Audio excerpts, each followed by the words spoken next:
tulo ka punto nga atong hatagan sa pagpamalandong.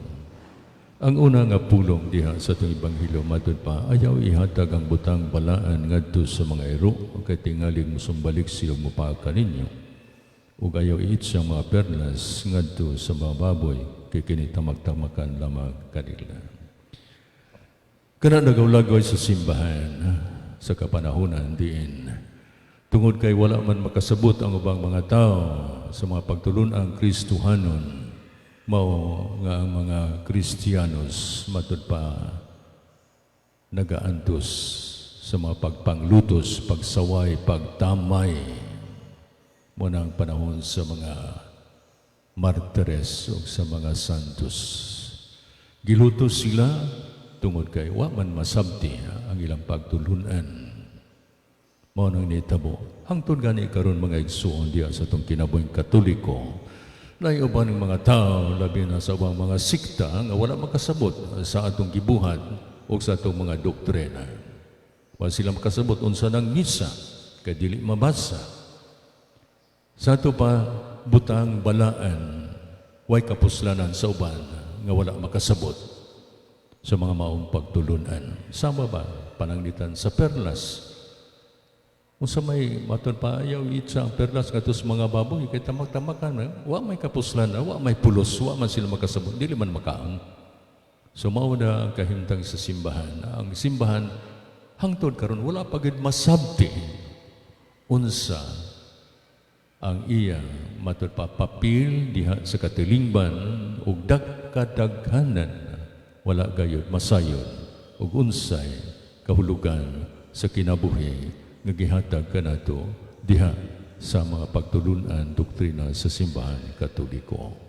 Musa gipasabot na kani walay kapuslanan ang mga balaang butang wala masabti sa uban. Pusa way kapuslanan ug way kahulugan alang kanila. Kita nga nasayod nini nan atong tipigan ang pingan o atong tumanon sumala sa tawag sa Dios diha sa atong kinabuhi. Unang punto. Ang ikaduha, mao kining gitawag og golden rule. Buhatan nga sa uban, ang angay mong buhaton nila diha kaninyo. Sa ato pa, ang angay nato buhaton. Lahi kinis maingon sa the don'ts. This is the do, ang angay tang buhatan. Dili kay ang dili nato buhaton. Kasagaran sa balaod, ayaw ka na buhata, sama ba sa napulo kasugo, ayaw pangawat, ayaw pagpatay. Dali raman ako na malikayan, kay ayaw man, dili din ako buhaton. Pero ang positibo di ay sa Kristohanon nga gugma, mawang dadus, buhata ang angay mong buhaton. Buhata ang angay mong buhaton. Dili negatibo, the don'ts. Ayaw, kundi buhata ang angay mo. Mao kini matud pa sa atong Ginoo, mao kini ang kahulugan sa balaod ni Moises o mga pagtulunan sa mga propeta. Ang angay tang buhaton munay lisod. Kay matud pa sa sugo sa atong Ginoo, ang angay mong buhaton higugma ang imong kaaway. Nan kinsa man karon ang higugma siyang kaaway. Kun ikaw mibati sa kapungot, pagdumot, panimalos, di ko nimo mabuhat. Pero ingon atong Ginoo, ang angay mong buhaton. That's the golden rule. Do unto others what you want others do unto you. May lisod, mga igsuon. So, mao kini ang golden rule. Then, ikatulo, mao dayon, subay sa sigpit nga dalan. Ang gahan, ang ganghaan, lapad sa pungtahan o sayon ang dalan paingon sa impyerno, apan masigpit ang ganghaan o malisod ang dalan ngadto sa kinabuhing dayon. Dinhi gitawag kita diha sa itong kinabuhi ang sakripisyo.